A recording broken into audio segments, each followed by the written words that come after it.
Hello प्रिय विद्यार्थियों, देश के नौजवान साथियों, मैं आर के सैनी स्वागत करता हूं आपके अपने यूट्यूब चैनल आर के एजुकेशन फर्स्ट पर। दोस्तों, कल मैंने पढ़ाया था आपको टॉपिक है प्रकाश का परावर्तन क्या होता है, और आज अपन स्टार्ट करेंगे। नेक्स्ट टॉपिक है परावर्तन के नियम। देखो, परावर्तन के नियम होते हैं तीन, ठीक है। और ये तीनों के तीनों परावर्तन के जो नियम है, मैं आपको एक डायग्राम की सहायता से समझाऊंगा। वैसे कल भी अपन एक डायग्राम बनाया था प्रकाश का परावर्तन वाला, और वही डायग्राम मैं फिर आपको आज बनाऊंगा, और उसी डायग्राम की सहायता से मैं आपको बताऊंगा कि परावर्तन का नियम क्या होता है और परावर्तन के कितने नियम होते हैं। तो देखिए, परावर्तन के नियम अपना अगला टॉपिक है। आज का अगला टॉपिक होगा परावर्तन का नियम।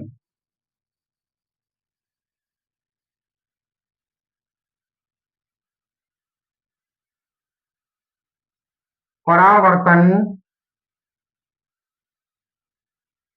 के नियम।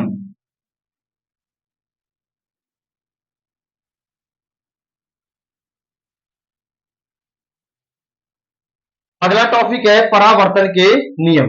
देखो भाई, परावर्तन के जो नियम है वो अपन पढ़ेंगे डायग्राम की सहायता से। देखो, सबसे पहले मैं डायग्राम बनाता हूं, और ये डायग्राम मैंने आपको कल ही बताया था। देखो, ये अपने पास है परावर्तक पृष्ठ, इसको अपन बोलते हैं परावर्तक पृष्ठ, ठीक है। और ये अपने पास होती है अभिलंब, जिसको बोलते हैं नॉर्मल, ठीक है।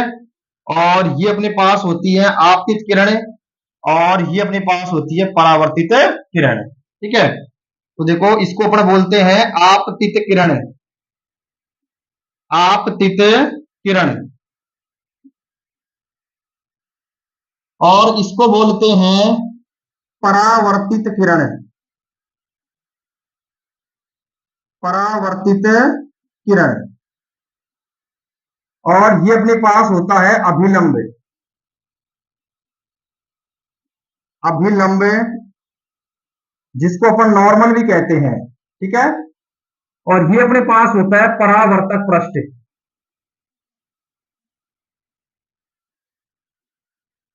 परावर्तक पृष्ठ। और ये डायग्राम मैंने आपको कल ही बताया था कि प्रकाश का परावर्तन क्या होता है, और मैं आज आपको पढ़ा रहा हूं परावर्तन के नियम। तो परावर्तन के नियम भी इसी डायग्राम की सहायता से मैं बताऊंगा आपको। देखो, मैंने आपको बताया था कि आपतित किरण और अभिलंब, इन दोनों के बीच में बनने वाला जो कोण होता है वो होता है आई, और परावर्तित किरण और अभिलंब, इन दोनों के बीच में बनने वाला कोण होता है आर, ठीक है। तो देखो, परावर्तन के तीन नियम है, तो देखते हैं अपन।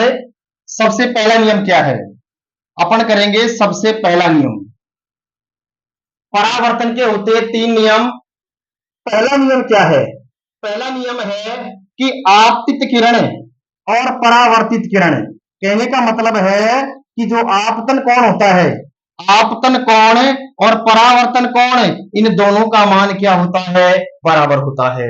यानी आपतन कोण आई और परावर्तन कोण आर, इन दोनों का मान क्या होता है? बराबर होता है। ये हो गया आपका नियम नंबर फर्स्ट।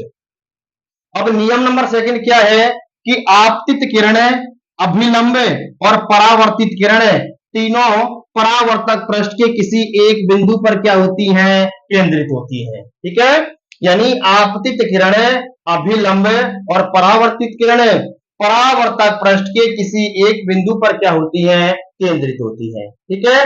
और तीसरा नियम होता है कि प्रकाश के परावर्तन के समय प्रकाश की आवृत्ति, प्रकाश की तरंग दैर्घ्य, प्रकाश का वेग नियत रहता है, अर्थात नहीं बदलता है, जबकि इसकी तीव्रता का मान बदल जाता है, ठीक है। ये आपके हो गए परावर्तन के तीन नियम, ठीक है। तो सबसे पहला नियम लिखो। पहला नियम क्या है? देखो, आपतन कोण, आपतन कोण, आपतन कोण आई का मान, आपतन कोण आई का मान परावर्तन कोण आर के बराबर होता है, अर्थात इसको अपन कह सकते हैं कोण आई बराबर है कोण आर। ठीक है, यानी आपतन कोण आई का जो मान होता है वो परावर्तन कोण आर के क्या होता है, बराबर। अर्थात कह सकते हैं कोण आई बराबर कोण आर। ठीक है, अब देखो इसका नियम नंबर 2 क्या है।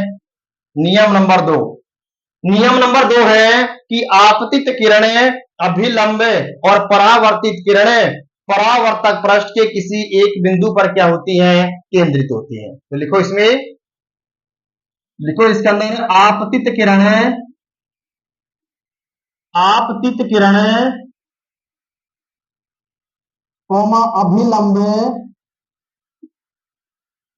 आपतित किरणें कोमा अभिलंब कोमा परावर्तित किरणें, कोमा परावर्तित किरणें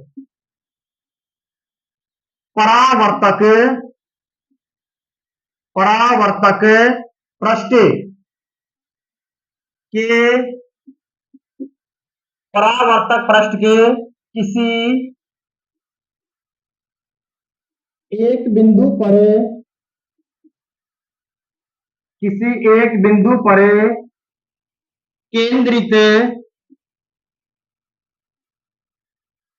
होती है, परावर्तक पृष्ठ के किसी एक बिंदु पर क्या होती है, केंद्रित होती है। ठीक है, उतारो पहले इसको। पहला हो गया आपतन कोण आई का मान परावर्तन कोण आर के बराबर होता है, अर्थात कोण आई बराबर होता है कोण आर। दूसरा है आपतित किरणें परावर्तित किरणें तथा अभिलंबे परावर्तक पृष्ठ के किसी एक बिंदु पर केंद्रित होते हैं। ठीक है, उतारो इसे। और अब लिखाएंगे परावर्तन का तीसरा नियम।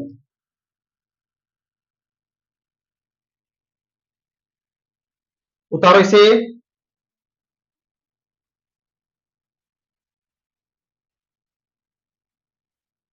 देखो तीसरा नियम कौन सा है, इसका तीसरा नियम है, तीसरा नियम है इसका परावर्तन के समय, परावर्तन के समय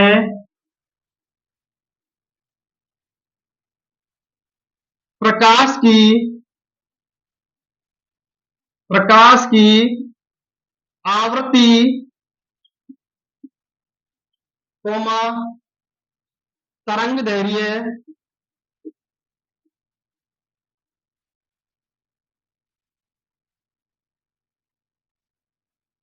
आवर्ती तरंग दैर्घ्य